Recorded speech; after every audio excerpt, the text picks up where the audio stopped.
Well, hello, my name's Ron, I'm Fergus. Hi everyone. and together we're Macastory. Well, it's been a funny old year, and for us it's been a real shame that we've not been able to come into school and visit you all like we usually do.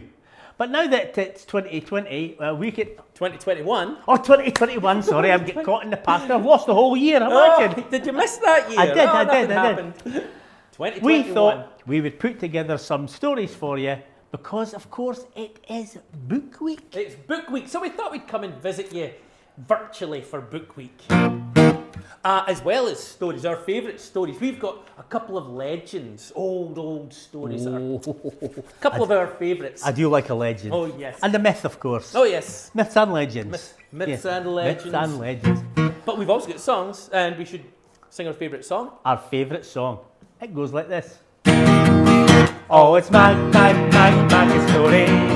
Oh, we're here to tell you our favourite story. Oh, it's Mac story. Oh, we're here to tell a story to you. If you'd like to hear a story, clap your hands. If you'd like to hear a story, clap your hands. If you'd like to hear a story, clap your hands.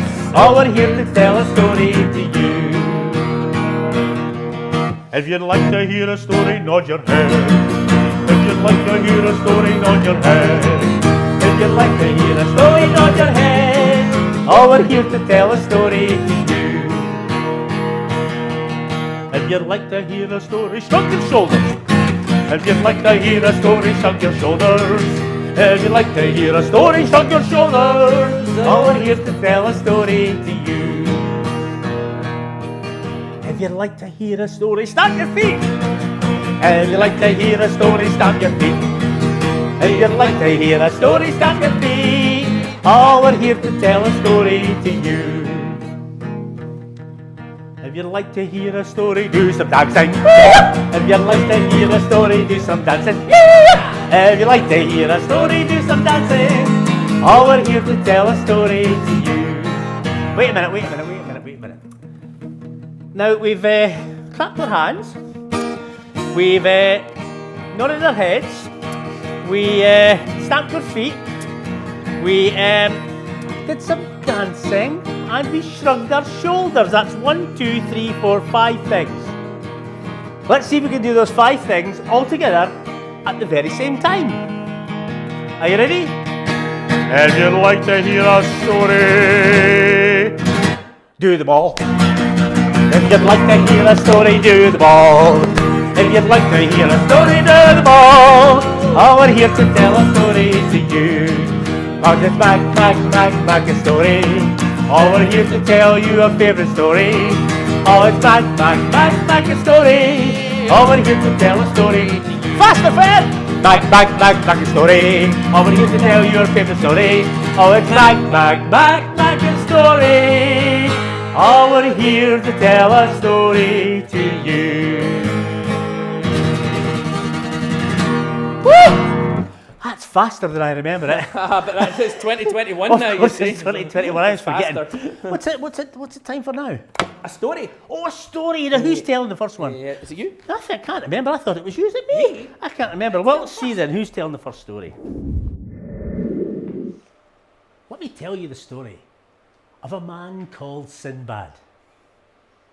Long ago, far away, in the city of old Baghdad, there lived a man called Sinbad. Now, Sinbad, he was a porter. He had a hard life. Every day he would go down to the harbour, the port, where all the merchant ships came in, and hopefully he would get a job so he could carry something heavy on his back and on his head through the streets and deliver it to the other merchants in the town or people who bought the wares. It was a tough and difficult job, and the pay was so bad.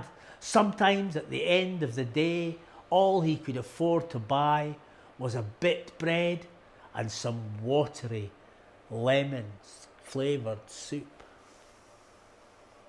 Sinbad, all he had known was poverty and hardship. And each day he would recite it to himself, "I am not worthy, Poverty and hardship is my way. This is the way I will stay. Poverty and hardship is my way. And he would recite this to himself as he carried these huge, enormous, massive loads through the streets of Baghdad to deliver them here, there, and everywhere. One day, while struggling up the hill with a heavy load in a part of Baghdad that he had never been before, he came upon a beautiful white wall, and sitting beside the gate was a bench. The bench looked so welcoming. If only he could sit down for a few minutes out of the sun. He didn't know which was worst, the heat that was causing him to sweat or the load that was causing him to bend. But for once, Sinbad listened to himself, and he sat himself down on the bench and laid his load at his feet, as he put his head in his hands and said, I am not worthy. Poverty and hardship is my way, and that's the way it'll always stay. I am not worthy. Poverty and hardship is my way, and that's the way it'll always stay. But one minute, there was a tap on his shoulder, and when he turned round, there was a little servant boy. And the little servant boy said, You have to come with me. My master would like to see you now. Oh, I cannot, said Sinbad, for I have this load to deliver, and I will be late. No, you must come with me. My master is a powerful man, and he wishes to see you right now. He has heard what you have said. Oh, Sinbad froze with fear, for he was sure that he had said something wrong. He followed the young boy through the great white wall, through the great gates, and there at the other side of the wall was a long, long table, set out with foods that Sinbad could only dream of.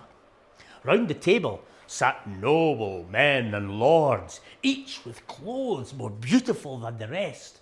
And at the head of the table, there sat a man who was obviously the most important of them all. Come here, he said, and beckoned Sinbad forward.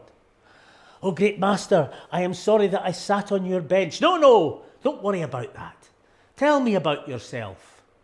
Oh, I am but a humble porter. I carry loads from the docks up and deliver them all over Baghdad. But what is your name? My name is Sinbad. I am Sinbad the porter. Then you and I have something in common. What can it be, great lord? I am Sinbad the sailor. We share the same name. Sit down here and I'll tell you of my story. I heard you recite your poem. Poverty and hardship is my name. Things will always be the same. Well, I'm here to tell you this, Sinbad. Things don't have to be the same. Sit here a while. Eat. Bring him food. Bring him drink. What a feast! Sinbad the porter had never eaten anything like this in his life. Everything was delicious. Oh, he had never tasted such fruits. He had never drunk such wine. The breads, the meats. He thought he had gone to heaven and paradise itself. He sat, and Sinbad the sailor spoke. Once I was in a place that was so dark that it was like you. I was the son of a wealthy merchant, and when my poor father died, he had left me a small fortune. But I did no heed of the fortune. What I did is I spent it. I spent it on anything I wished for. I would frivolous things, nothing of any worth. Soon I had worked my way through the whole fortune, and I only had 300 gold pieces left. I know to you it sounds a fortune, but then I had whittled away a fortune. I decided something must be done, for my father used to say to me, better to be in a coffin than be in poverty. And so I took the 300 gold coins I had and I bought goods, and I loaded them onto a merchant ship, and myself and other merchants, we set sail for the great town of Basra, down the great river, the Tigris, where we would sell our goods on the way. Off we sailed. And on our way, we stopped at several ports, selling the goods and making more money, selling the goods and making more money. Soon, I knew I'd be building my fortune back. It wasn't long before we saw an island. We had stopped at several islands before on our way. This island, though, was more beautiful than all the rest. It had a lovely sandy beach. Trees and grass grew upon it. And we stopped and we began to wander around as we disembarked our ship. And we decided to walk along the beach. Some decided to lie in the sun, while others, they began to make fires to cook their food on this lovely beach. But it wasn't long before we heard the captain shout, "Get back on the boat! Get back on the boat as quick as you can! Get back! There's a disaster!" We turned to look to see what had happened, and just at that, the island began to move, and the island arched in its back, and we were all thrown off and onto the sea and the ocean, and in the deep, and I down and down and down I went, and up I came, and I grabbed onto a barrel and sat astride it. This was to be my life raft. And as I was sailing away, I looked back, and I saw the island. It wasn't an island. It was the body of a great whale. It was a great whale that had slept here for 100 years. And while it slept, the sand had made a beach upon it, and trees and vegetation had grown upon its back. But when we made the fires had made it angry, and then it arched its great back and slapped its tail, and the boat was taken away, and we all with it. And now here I was, hanging on for grim life onto a barrel. I sailed away, and everything disappeared into the distance, and suddenly I was left alone there in the middle of the ocean. I would surely perish. I fell asleep clinging to the barrel, and for long, I have no idea, days, maybe weeks passed. And then suddenly, there, coming towards me, I saw an island. I began to paddle as fast as I can, and my barrel went closer and closer and closer, and then I made it upon the island at last. I climbed up the beach, more crawling than climbing, crawling, until I came to the edge. I found a few berries, a few roots, and then some fresh water. And slowly, I came back to life. I fell asleep.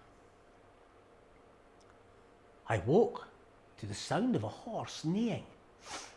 And when I stood up, there at the edge of the beach, tied to a tree, was the most beautiful white mare I have ever seen. I walked gently towards her, and she neighed as I softly patted her mane and rubbed her shoulders. She was so beautiful. But then suddenly, she seemed to tremble, and a great noise came from the ocean. And as I stood and looked at the ocean, a magnificent, huge black stallion came rising out of the waves and began to gallop up across the beach towards me and where the mare was tied. I took fear, and I ran and hid myself in the trees and the bushes. I watched as the great stallion came and took the rope which the mare was tied to and began to pull the mare by the rope down to the ocean's edge. The poor mare was whinnying at the top of her voice. I knew she was in trouble. I couldn't help it any longer. I grabbed myself a stick and I ran as fast as I could, and I began to beat the stallion so he would let go of the rope. And he let go of the rope with a great roar and dived back down into the sea. The mare was so grateful, she nuzzled into me. And we caressed one another. But just at that moment, someone came towards me. "You!" he shouted. "Stop there!" I stood in my tracks. "What have I done? I have done nothing." "No, you have done something. You have saved the king's favourite horse, and now you will be rewarded, so come with me." I followed him. He was the groom of the king. The king was great King Mikram, and this was all his land. I hear you have saved my horse, and so I will reward you. Sit down and have a feast with me. I sat and had a feast with the king and all of his family and friends. I told him my story of being on the back of a whale and how I was sailing off to meet my fortune. Well, if you have survived that and you survived the great stallion, then you must be a man who is blessed. And a man who is blessed can work in my court. He gave me the job of harbour master. There I was to survey all the goods that came in and out of his port. It was a most important job, the best I had ever had. And I would do bell by him as he had done by me. For weeks I worked there until one day, into the port came the very ship that I had sailed on. And there was the captain. Why, we thought we had lost you forever. The goods you have bought are still in the hull of my ship. Ah, this was great news. Now I'd be able to repay the king for his kindness. I took all the goods from the ship and I took them to King Mikram and said, "Here, your majesty, I want to give you these gifts from me for all you have done for me." In return, King Mikram gave me tenfold, which I loaded upon the ship and told him I must go and seek my own life. He bid me farewell as I set off. On my way back, I traded more goods until I had 10 times as much as 10 times as before. And then I came back and bought this place here that you see before you. For you see, good fortune can just be round the corner. You must never give up. For I am Sinbad the sailor, and I have told you the story of my very first voyage. Soon I will tell you others. But for now, here is 100 gold coins, and go on your way. But come back and see me another day, Sinbad the porter. And with that, I left the great man's house. But I couldn't wait to get back to hear another tale of Sinbad the sailor and his amazing voyages.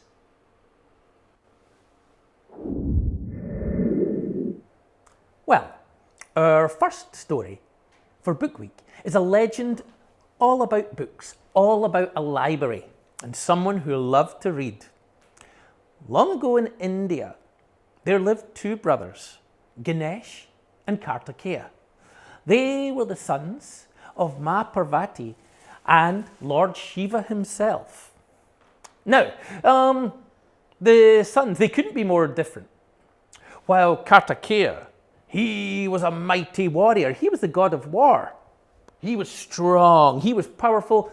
Ganesh, well, he was more at home, sitting down with a nice basket of mangoes and a good book to read.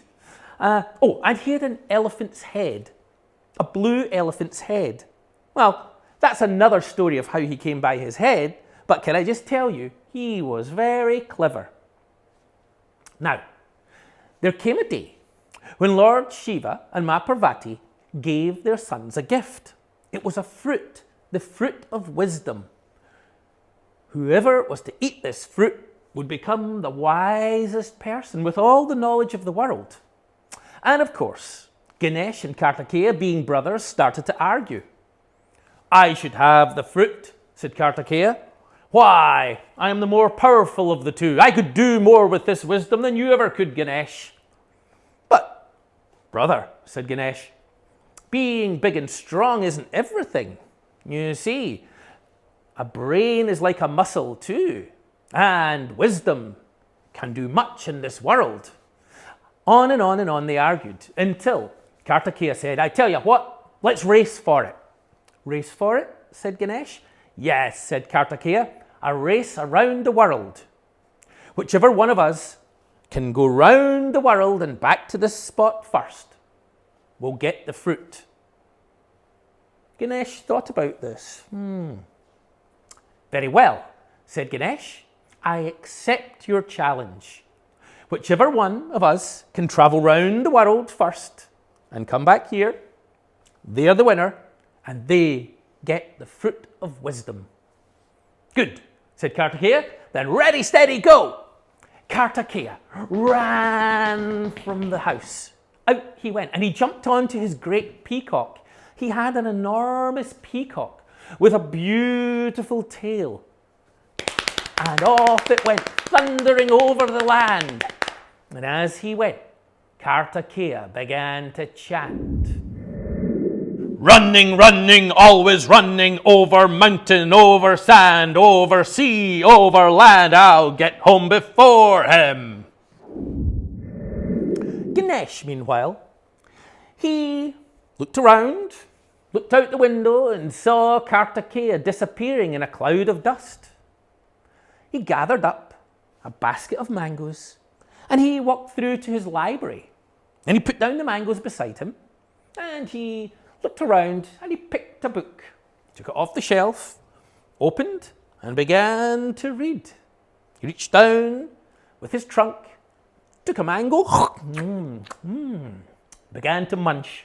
And there he sat, happily eating mangoes and reading. Kartikeya, meanwhile, on the back of his giant peacock, was thundering over the land of India. Now he saw wonderful things, great forests, mountains covered with snow in the north. He saw temples and villages, towns, great rivers. But he didn't have any time to stop and look at any of these things, to talk to people. No, he was thundering on past tigers and elephants. He had to win the race.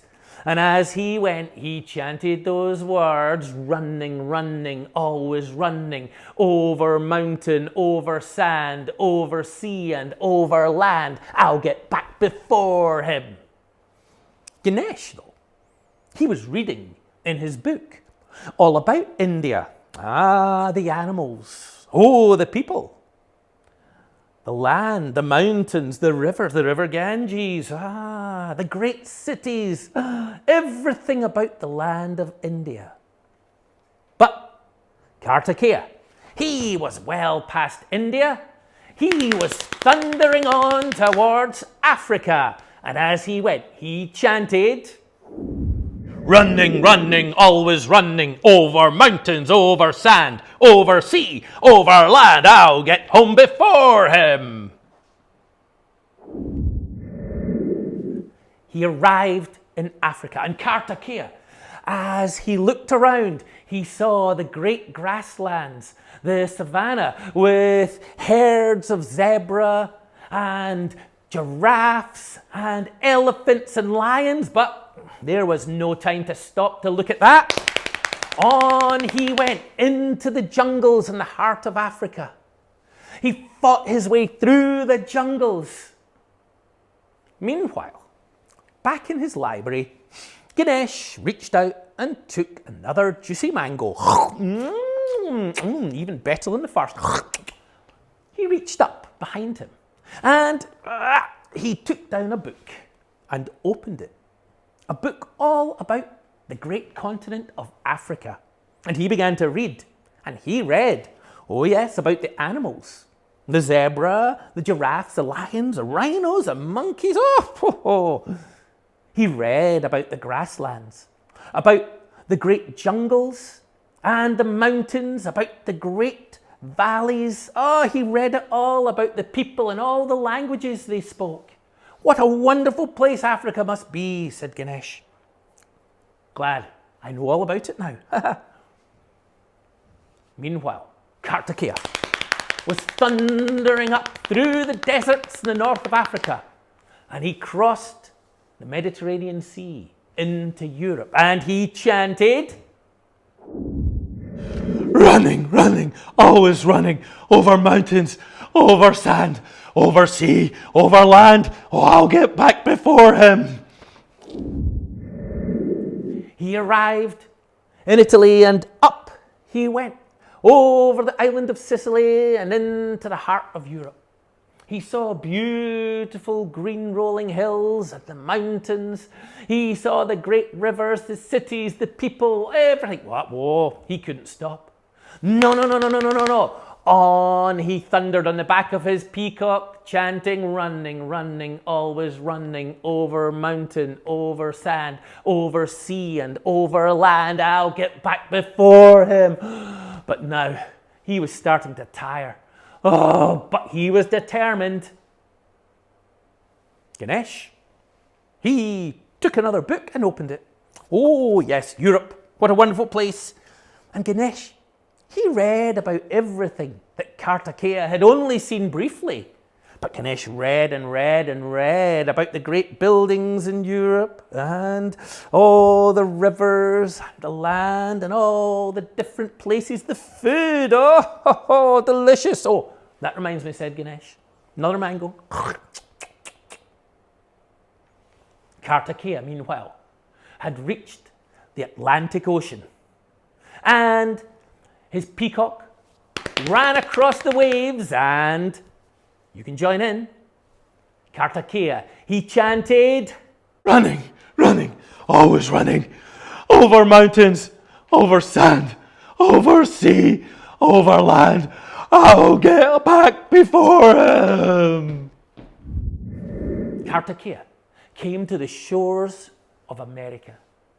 And he traveled from the north in the ice and the snow, down over the Rocky Mountains, down across the plains, down into the deserts, and down into South America to the Amazon jungle and beyond. Well, the animals flashed past him, the places passed by in a blur, and as he went, he chanted, running, running, always running, over mountain, over sand, over sea, over land. I'll get back before him. Ganesh, he was reading about America, north and south. He had a book about each. Ho ho!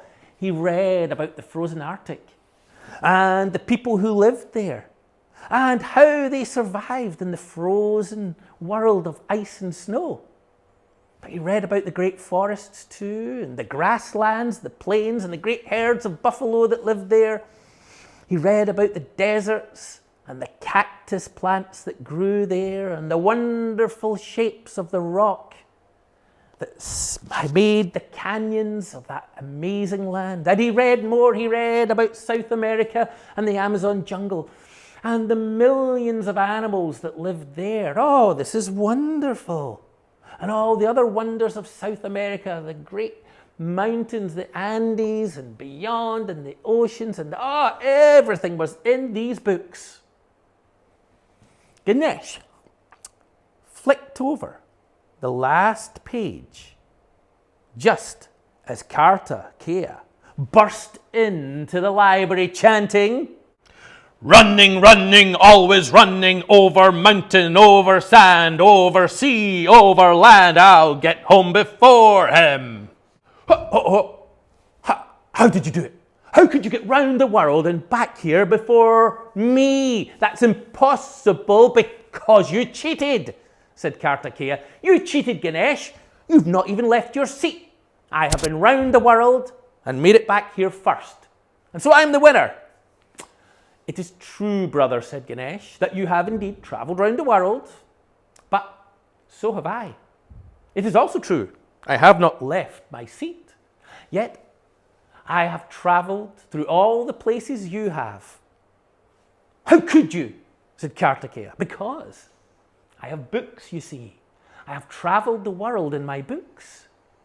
And Ganesh, he started to talk of all the wonders of India, the marvels of Africa, the beauty of Europe, and the great lands of the Americas. And he knew it all, for he had read it. And Kartikeya, as he listened, he realized Ganesh knew even more than he did about the world from reading it in his books. Very well, brother, said Kartikeya. I accept. You have won the race. You have travelled round the world quicker than I. And so it was that Ganesh ate the fruit of knowledge, and he became even wiser than he already was. And he turned to his brother and he smiled and he said, Kartikeya, you look tired Sit down, pull up a chair, have a seat, have a mango. Here, let me read you a book.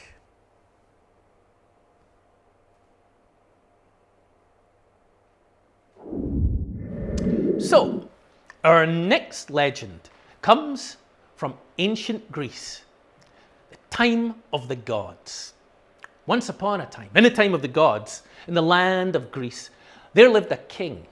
He wasn't the most powerful king. He wasn't the strongest of the kings, but he was a king who had a passion. He had a passion for gold. He loved all things golden. He wanted to be the wealthiest king of all the kings of Greece. His name was King Midas. One morning, King Midas, he woke up in his palace and he looked around and he thought, this is a nice palace, but I want more. I want the greatest palace in all of Greece. He went to the window and he looked down on the gardens and he thought, those are nice gardens, but I want the grandest gardens in all of Greece. Down he went, and outside he went into the sunshine, and he looked around the garden, feeling just a little bit dissatisfied. When all of a sudden, he saw someone appear before him. There was a flash of light, and there stood the god Dionysus. Gonna tell you all a story of a wealthy king of old, with an overriding passion for collecting lots of gold. And he stored it in his cellar, you couldn't shut the door. But it never was enough for him, for he always wanted more. Oh, old King Midas, read your middle name. You're sure to come a cropper, which would be an awful shame. Now the god named Dionysus came to Midas Lake one night. Gonna let you make a wish, my friend, be sure to get it right. Tell you what, said greedy Midas, if I might be so bold, could you make it so that everything I touch will turn to gold? Old King Midas, read your middle name. You're sure to come a cropper, which would be an awful shame. King Midas looked up in shock and awe. There before him, floating, was the head of the god Dionysus, the god of pleasure and happiness. "Oh, mighty one," said Midas, "oh, what do I owe this honor?" "Well," said Dionysus, "I'm very pleased with you, King Midas. Why, I have come to grant you a wish. Any wish you want." A wish, said Midas. He looked around, he thought of his gold. "Gold," said Midas. "Yes," said Dionysus, "I can give you gold." No, said King Midas. I want it to be so that if I touch something, it turns to gold." "Oh, and not such a good idea," said Dionysus. "Oh, but," said Midas, you promised me a wish. And when a god makes a promise, why, they must keep their promise. That is the law of the gods, is it not?" "Well, it is," said Dionysus, "but I think you should reconsider. Oh, why not go for something simpler? You know, like a nice golden throne to sit on, or a bigger crown, you know." No, said Midas. "I want the golden touch. I wish that anything I touch would turn to gold." "Very well," said Dionysus, "but don't say I didn't warn you." And with that, poof, he disappeared. King Midas, he thought, wait a minute, nothing's changed. I didn't see a flash of light. My fingers didn't tingle. If he was here, I would throw this rock at him. He picked up a rock, and as he was about to throw it against a tree, he looked. The rock in his hand had turned to gold. It was an enormous golden nugget, worth a fortune. He tossed it over his shoulder. He picked up an even bigger rock, and it turned to gold too. He ran around the garden, touching flowers and trees, and soon one thing after another was turning into gold. Why, Dionysus has made my wish come true. My clothes have turned to gold with my very touch.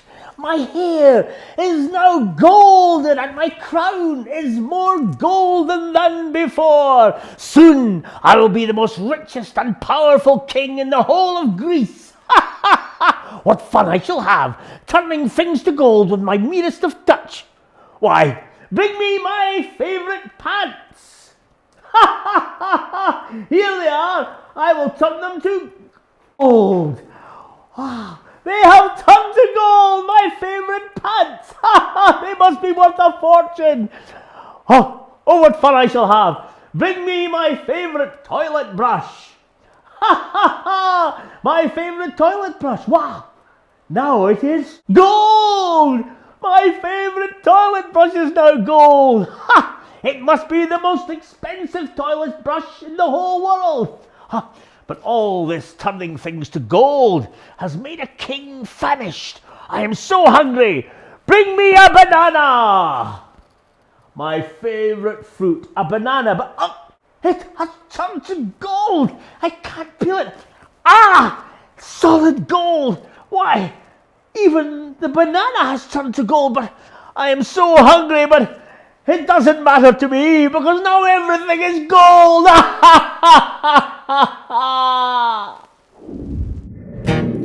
Well, he touched the kitchen table, he touched the kitchen door. He left them golden footprints across the kitchen floor. Then he raced around the palace just as happy as can be. But he knew he was in trouble when he sat down for his tea. Oh, King Midas, read your middle name. You're sure to come a cropper, which would be an awful shame. Midas's heart filled with greed. His eyes went wide as he raced around the palace, turning things into gold. Tables, chairs, staircases, whole rooms. He was delighted.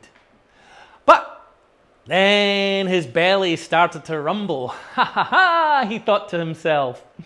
Time to sit down. Servants, bring me a meal. His wife appeared. My darling, what is this? What's going on? Ha ha! I have the golden touch, a gift from Dionysus, the god. We are rich beyond our wildest dreams. I have more gold than any king in all the lands of Greece. Now, time for a snack. Let's see, I'll have a grape. Of course, the grape turned to gold. And not just the grape, the bread that he picked up, the chicken, as he grabbed things as quickly as he could to try and get them into his mouth, they turned to gold. He realized he would not be able to eat. It was then that old King Midas thought this really isn't great, 'cause everything he touched it turned to gold upon his plate. You can't eat a golden tatty, eat a golden scone. You can't eat a gold banana, his appetite was gone. Oh, King Midas, read your middle name. You're sure to come a cropper, which would be an awful shame. King Midas gave a wail of despair. His wife reached over to touch his hand. My dear, what's the matter? No, no, no, he said. Don't touch me, don't touch me. Why, if you do, you shall turn to gold. I can't eat. Everything I touch turns to gold. What will I do? What will I do? It was then that the doors of his grand dining room opened, and in ran his own little son. Daddy, Daddy, shouted the little boy, running, arms reaching out. No, said Midas. He jumped up and he started to back away, but too late. The little boy reached out and threw his arms around King Midas, and instantly he was turned to gold, a perfect little golden statue. Midas began to weep tears that, of course, turned into tiny little balls of gold and bounced across the floor.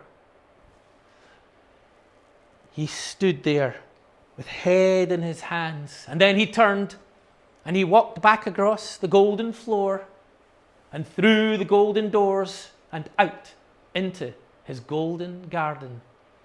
And there he wept and he wept and he wept. And he held his head up to the sky and he shouted, "Dionysus, Dionysus, take this gift of gold from me now." Oh, what have I done? Everything I have touched has turned to gold. And now my little boy, my blessed little boy, now he is but a golden statue. Oh, Dionysus, Dionysus in the Olympus, please, please take this gift you have given away from me, for it is now a curse. Well, King Midas, I did try to warn you. However, I do believe that you have learned the error of your ways. And so, if you truly wish the golden touch to be gone, here is what you must do. You must go to the river, and as the sun rises, you must jump in. And when you come out, the golden touch and everything that you have turned to gold will be gone. It will be as it was before. Oh, thank you, Dionysus. Thank you. I will worship the gods from this day on.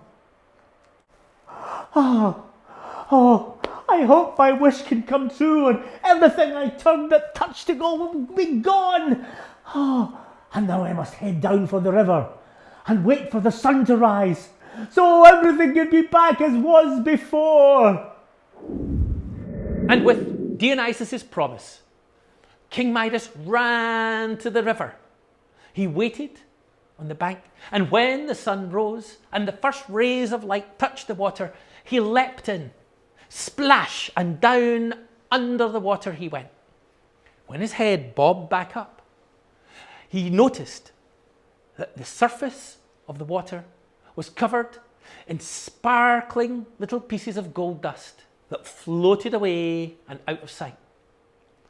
He hauled himself up onto the riverbank and everything was back to normal. His crown, his hair, his clothes. And then he ran as fast as he could back to the palace. And when he arrived, gone were the golden gates, gone were the golden trees, the golden lawns, the path, the golden doors of his palace. In he ran. Everything was as it was before. And there was his own dear little boy, his own son. No longer a golden statue, just a normal little boy.